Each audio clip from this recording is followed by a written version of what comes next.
Hello everyone, I'm Brian. Today I'm going to be reacting to Can Brahman be both immanent and transcendent? Immanent, that's like right now, and transcendent, I guess beyond right now. At least as far as I understand it. Um, I would assume transcendent. It's really weird to say that it transcends something when it is something. It is. That is it. But then again, I'm not exactly sure, so let's go ahead and get started. So the first question comes from Mali Karjuna K, who seeks clarification on the position of duality in Advaita. In Nirvana Shatakam, Shankara takes an uncompromising, non-dualist position by saying there is no self, no God, no guru, etc., which seems to treat these ideas only as practical but ultimately unreal concessions, whereas Sri Ramakrishna's Vijnana seems to accord equal ontological reality to both immanence and transcendence without treating either of them as the ultimate. Swamiji, would you please explain which position is the true Advaita? All right, this is a difficult one, very philosophical, deals with the very nature of existence, of non-duality. So, first of all, Shankara does not deny that there is a self. In fact, Shankara says there is only the self. And if you noted the question, ultimately there is no self, no guru. True, no guru, none of the persons, things in this world, only the non-dual Atman. But Atman means the self. So the self is the only reality which exists, the capital S self, and it's non-dual. Now, equal ontological reality to immanence and transcendence. So immanence and transcendence, what it would mean would be, beyond this world, there exists this reality. Call it God, Brahman, whatever it is. So it transcends time, space, causation. It transcends our perceptions of the senses. It transcends this material world. So in that sense, transcendental. It's beyond all this. Religion defines God at the very least as transcendental, beyond this universe. And immanent would be in and through this universe also. So what is this universe? If it's transcendent, the ultimate reality is beyond this universe, and this universe is something separate from that. But in Vedanta, Swami Vivekananda said, we Hindus worship a transcendent, immanent God. Transcendent means beyond this universe, beyond time, space, causation, beyond humanity, beyond limitation, infinite, but also immanent, here, in and through everything. So this universe is not a separate reality apart from God. That would be a monstrosity, actually. I was going to say, couldn't you just say, instead of saying like as though there is something separate from it, like you're saying, if you like I said in the very beginning, if it is just it, then therefore nothing else. Meaning that even transcendent and immanent are both one and the same, because it is it. If it exists, if it is whatever, it is it, nothing else. Why? That would mean that the universe, the world, is a godless place, and God is a limited being. Why limited? Because if it's something apart from the universe, then God is a limit. Where does God stop? Where the universe begins. So there are two realities, God and the universe. The universe is limited, we all know. But then you make this terrible mistake of making God limited. That there is something apart from God. Alright. And this is a very simplistic way of putting it. Theologians have multiple ways of getting around this. But if you say, no, this universe is not apart from God. God is here in this universe too, as well as being transcendent. God, let's use the Advaitic word Brahman. Brahman means the ultimate reality. Literally it means the vast. Vast is equal to infinite. Infinite means not limited. So it's right here in this universe also. So how is Brahman here in this universe? As immanent, as constituting the inner reality, the inner, you can call it the ontological reality or spiritual reality, whatever, of this universe.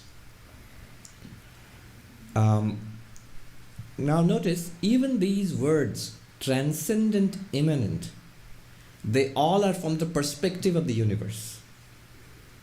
Assuming there is a universe, now this spiritual reality, this non-dual Brahman you're talking about, is it beyond this universe? Yes, so it's transcendent. Is it in and through this universe? Yes, then it's immanent. But you're already assuming that there is a universe. And in the non-dual position, actually there is no universe. Even these questions of transcendence and immanence have an element of ignorance to them. It's like in a dream. So we're suddenly told it's the dreaming mind which is dreaming of this entire universe. In the dream universe. Now if I ask that, oh, so where is this dreamer? Is he part of this universe, somewhere around this? No, he's beyond this. The dreamer is dreaming, and now we have a dream. But not only beyond this, the dreamer is also immanent in the dream. In everything that you are dreaming, everything that you see in the dream, everybody, every experience, the dreamer is there, because it's the dreamer alone who's appearing as this dream, the dreamer's mind. So the dreamer both transcends the dream and is immanent in the dream. But if the dream is not a reality at all, in that case, transcends what and is immanent in what? Real quick, every time, he does the dreamer world, there are a lot of explanation. There's always a lot of duality to it. And I understand that that's kind of how you have to kind of explain it to understand it. But every time he does it, I just think of Brahman as this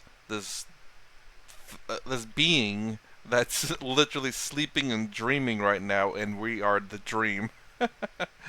I That's the way when I think I first heard it roughly, because again, they talk about the dreamer. The dreamer's the perfect example, but then there's still this thing that dreams, and then the dream itself. It's not a duality, but there are two things that we're talking about, but it's one and the same. I just always think of, I don't know, whatever this deity that's maybe blue or green or I don't know what color, just sleeping in space or something, and just having this dream and we're living it. It's the dreamer alone who's real, not the dream. Now, if somebody says, does one give equal ontological importance to transcendence and immanence?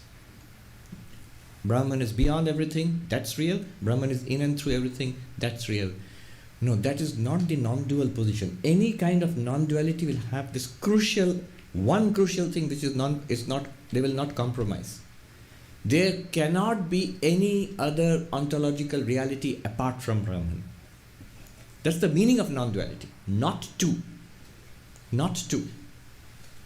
Existence, consciousness, bliss is the only reality. Take existence for example. Existence itself is the only reality.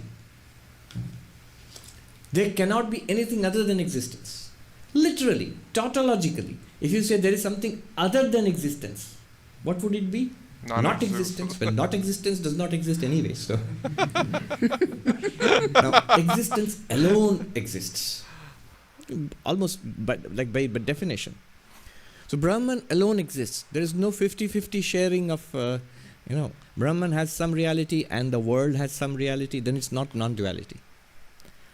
However, even within this strict definition of Brahman as the non-dual reality, no compromise with, no sharing of existence. Brahman alone exists. Then there's no second existence equal to Brahman apart from that. Even within this, there is enough ground to play around. Philosophically, metaphysically. How? One can take the extreme position, say Gaudapada, Ajatavada. There is no universe which has ever originated. Not very difficult to understand. And how can you say there is no universe? You're in the middle of a universe. You're experiencing all this. How can you say there is no universe? Well, you can. Strictly speaking, even when you see a dream, when you see a movie, when you read a book of fiction. So in a dream, I see people and good and bad things are happening. I see the sky and the earth and I can see myself in the dream. But if you ask strictly speaking, when you wake up, when you know it was a dream, Did you really see a sky? Your eyes were closed. How could you see a sky? Did you really see other people? Well, go and ask them that I saw you last night in the dream. They'll think you're crazy. No, you must admit to yourself that you did not see a sky and a earth. You did not see a people. You did not see even your own body there. From the waking perspective, the whole thing was imagination. That's why we call it a dream. So strictly speaking, there were no other entities there in the dream, except you, the dreamer. But you imagined it all. There was only one, the dreaming mind. But you imagined and experienced a dream, a plurality of entities and experiences. So from a strict ontological perspective, ontological means being, existence, what really is. From an ontological perspective, there's only one. There is no universe, no variety, no second. Gaudapada is right. There is no universe apart from Brahman, other than Brahman. But then we can say, how about the experience itself? In the one dreaming mind, we experienced, I admit, there was no second thing there, but we experienced a duality. We experienced people, happenings, pleasant, unpleasant. I have memories of my dream. I can talk to my therapist about my dreams extensively. Knowing, he knows it's a dream, I know it's a dream, but we can talk about it. We have, New York Times writes columns and columns about, novels and fiction and literary criticism about things we all know is fiction. We can. And go and watch a movie and such a variety is experienced. So, fiction, appearance is a category which is well understood. And in Advaita Vedanta also, you can give importance to this appearance and talk about it and take it seriously as an appearance. So that's the second level. Instead of saying that no universe at all, you can say universe is there as an appearance. It's a lower level of reality. Brahman is the really real thing, and the universe is not really real. It's like a fiction, it's like a dream, it's like the snake in the rope, and that's the second level. There's the third level of taking the universe seriously, where at the level of the appearance, you take it to that extent, you take it seriously, because you are part of the appearance in this body and mind. You play the game, you go along with it. Like an actor in a Broadway play. In the middle of the play, he suddenly thinks, what am I doing? It's a stage, everybody's pretending. There is no Lion King, there is no baby lion, there is no evil lion. It's all just make-believe. Well, I won't tell my lines, or I'll make up new lines as I go along, or I'll do whatever I like. No, then you will ruin the play and get fired too. So you go along with the play and you do a good job, then you're a good actor, knowing full well that it's a play. Now, if you take it seriously, that's yet another level of reality. That's very interesting that he said that. And this goes back to Dharma as well as playing your role, doing your duty. Kind of like, I was going to say Acharya, but it's, good Lord, it's been a little bit. So it's Brahma Sutras, nope. Oh my gosh, why am I drawing a blank? The Bhagavad Gita, the war between the family. I know it starts with an A. I just can't remember the name. And is it Vishnu, I believe? The talk between those two, how he told him that he must do his duty. And it's very interesting because he's talking about how, even if this is false, you still have to play your part, otherwise you'll get fired. And I mean, it's just interesting that he said that, because I've said this too, like, obviously you play your part as a brother or a husband, wife, or whatever. And just interesting that he connected that piece to Dharma, or your duty.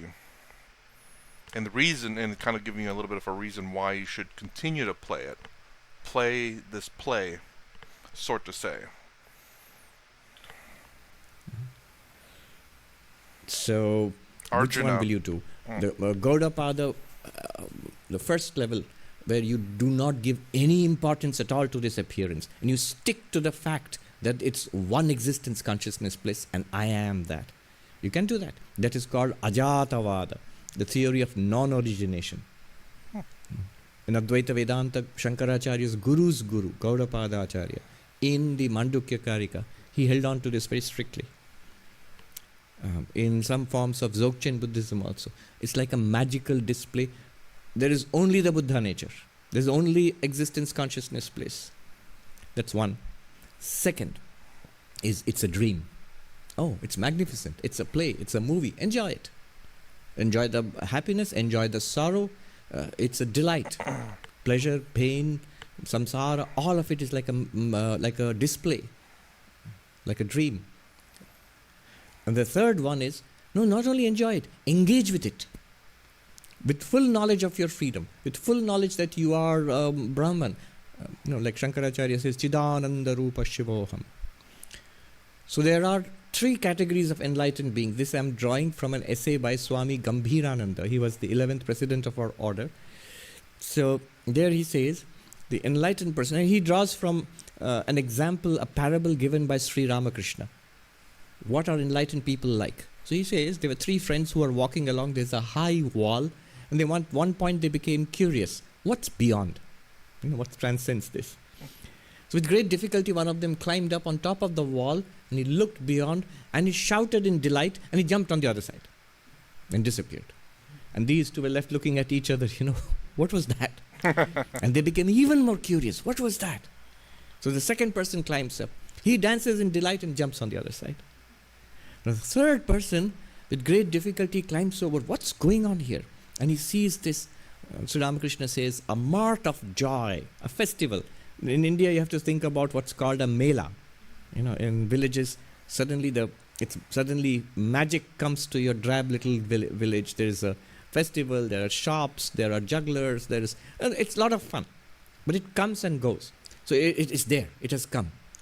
And he sees this. And it's such fun. He too he shouts in joy, he wants to jump over. Then he thought, what about the poor people back there? Who will tell them? And who will show them this? Here is the solution to all the sorrows of life. Here is so much joy, fulfillment, freedom. So he does not jump over. He turns around and comes back into our tired little world to tell us this, the good news. Now, Gambhiranji says there are 3 kinds of enlightened beings. There are those who discover the truth. They are enlightened. They realize this infinite existence, consciousness, bliss, like Shankaracharya sings, Chidananda Rupa Shivoham Shivoham. I am bliss, I am consciousness, unlimited bliss and consciousness, I am Shiva, I am Shiva. They see that, actually. And they want to remain absorbed in that. Why? Because Gaudapada has taught us. What else is there? That's the only thing that's there. If you're strictly logical, that's the only thing that is there. And stay there. So they might remain absorbed in samadhi and soon give up this body also. So they are the ones who jump over that wall and disappear. Then there's the second kind of enlightened being. It says, those who see this world, they realize, I am Brahman. But they see this world as a dream, as a magic show, as an illusion, and what fun it is. Sri Ramakrishna talks about the monk who came, enlightened being, childlike. It gives a very beautiful description. He was dressed in rags and he had such a pure childlike face and always in joy and smiling. He would stay most of the time in his little hut in meditation. But once in a while he would come out and look at the sky, the river, the Ganga, where Sri Ramakrishna lived, the temple and the trees, and shout with joy, bravo, bravo. And he would say, wah, wah. Why? Here is this one pure subject appearing as the objective universe. Here is this eternal existence consciousness bliss appearing as a continuously changing samsara. Here is this pure being appearing as sky and earth and river. Here is this unlimited consciousness appearing as a myriad of conscious entities. Here is bliss appearing as misery, sorrow, the pursuit of pleasure. What a wonderful display. Amazing. And so he shouts in delight. He would sometimes, Sri Ramakrishna says, this monk would roll on the sand. He couldn't control his laughter. What fun, what fun. And then he would go back into the hut. He didn't go out and he acknowledged it, that he sees it. But he didn't go out and open schools and colleges and a hospital and give people teachings about Vedanta. He didn't, because it's not real to him. It's a display. And then there's the third one, Swami Gambhirananda writes, third kind of enlightened one, who's the one who came down from the high wall and came back to us, is the one whose heart melts in sympathy for our sorrows. So he takes this appearance seriously and reacts to it appropriately. These are the world teachers. So the three are one who just basically meditates and stays in samadhi, I believe. The second one is one who meditates and enjoys the world.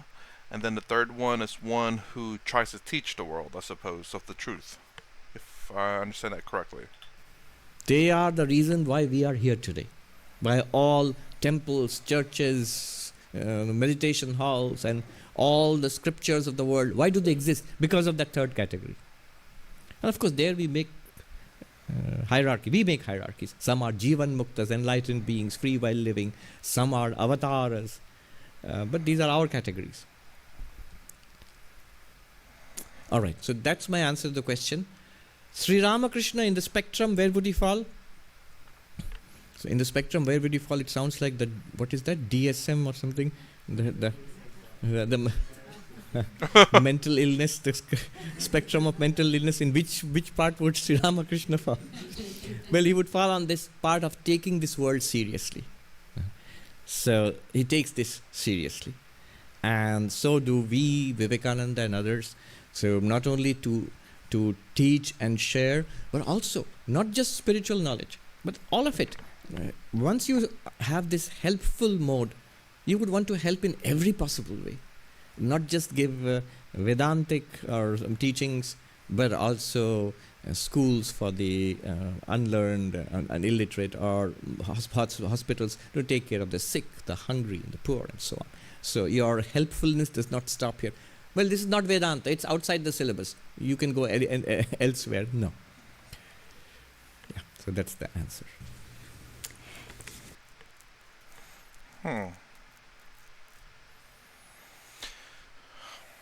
Can Brahman be both immanent and transcendent? Brahman is. So, is Brahman immanent? Brahman is. Is Brahman transcendent? Brahman is. Brahman is. And a very interesting story about the three, although I was kind of curious, how did he get the three one whenever two of them jumped over and one decided to turn back? I guess the fact that one just jumped over, the other one danced before he jumped over, and the other one turned around. So three different kinds of enlightened beings. One who stays in samadhi, one who meditates so often but also plays in the world, partakes in the world, and the other who helps. So basically, I guess, like, people who are gurus and swamis are going to be like the third one. People who just live their lives are the second one. And then you have people, I guess, who stay in the caves, kind of, or huts, or whatever place they happen to stay to meditate. But the thing is, though, with this one, it seems like they just stay there. There's no part. It doesn't seem like there's a participation in the world. Again, at least from what my understanding of what Swami here has said.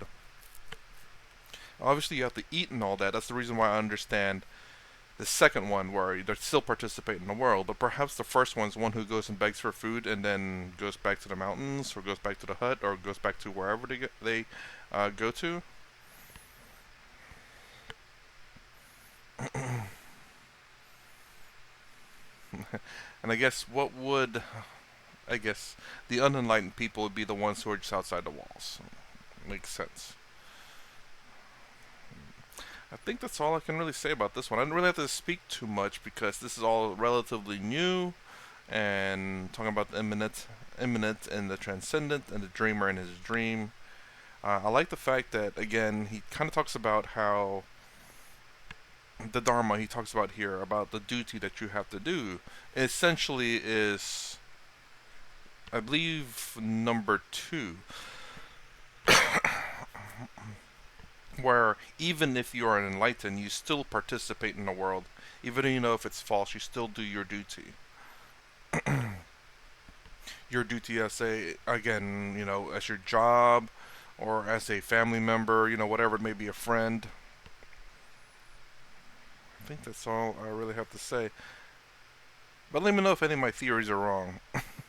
But I think I got them right. But anyways, that's my reaction to can Brahman be both immanent and transcendent? If you like my content, please consider subscribing, thumbs up, thumbs down, down below. Thanks for watching. I'll see you in the next vid.